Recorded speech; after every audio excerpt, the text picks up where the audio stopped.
For many college students, waking up for their morning classes is the hardest part of their day, especially when they only got 3 hours of sleep the night before. Sorry, Folgers, but there's literally no best part of waking up. Actually, there's not even any good parts to waking up. It's cold, you have to walk 20 minutes to class, you're probably going to be late, but you got to go anyway because your class has an attendance policy that says if you miss more than 2 classes, then you fail.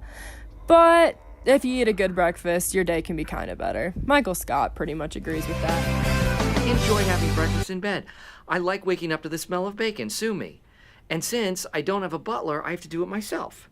So, most nights before I go to bed, I will lay 6 strips of bacon out on my George Foreman grill. Then I go to sleep. When I wake up, I plug in the grill. I go back to sleep again.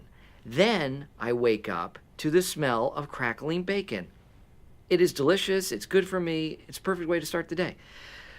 Today, I got up, I stepped onto the grill, and it clamped down on my foot. That's it. I don't see what's so hard to believe about it.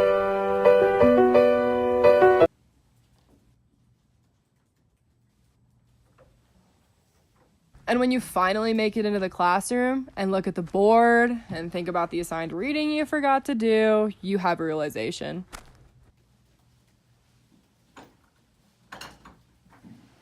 I understand nothing.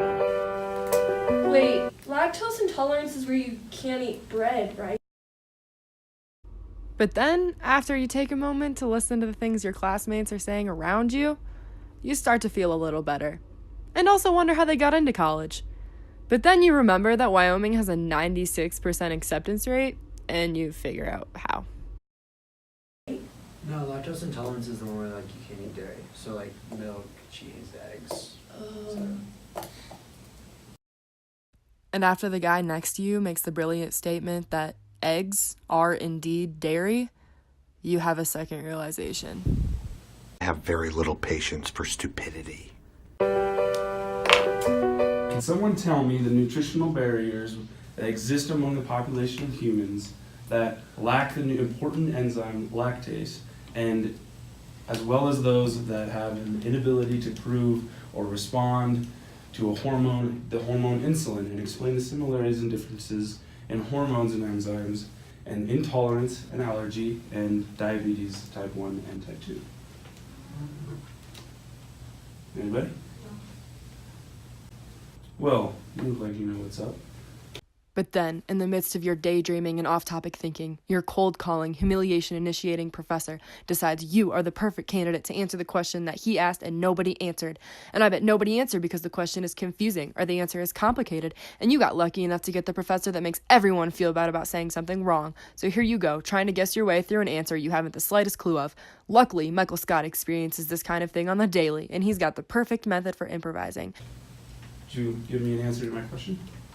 Sometimes I'll start a sentence, and I don't even know where it's going. I just hope I find it along the way.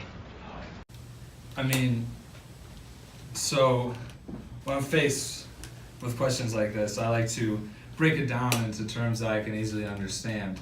So when I think of insulin, I think of insulation in a house that keeps you warm and snuggly. So when I'm warm and snuggly, what do I want? I would like a glass of chocolate milk. And where did chocolate milks come from? Well, chocolate milk comes from cows, of course, chocolate cows, that is, brown cows. And where do brown cows live? They live in the pasture, and there's 2 types of pasture, just like there's 2 types of diabetes. So the insulin reaction with diabetical blood hemoglobins is only going to be streamlined by the fact that you have hormones in the chocolate milk from the brown cow because it's pumped full of hormones since it's a factory farm. After that pleasant experience, you get to go hole yourself up in the library for a couple hours doing copious amounts of homework for those select professors that forget you have more than just one class. You find yourself not knowing anything about the topic you're supposed to be doing a 15-page research paper on.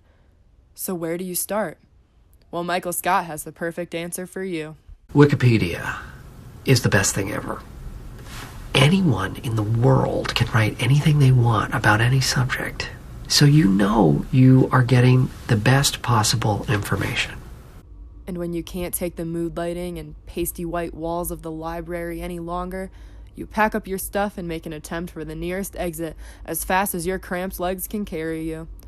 Some may say that you can't run away from your problems, but I know someone who says otherwise.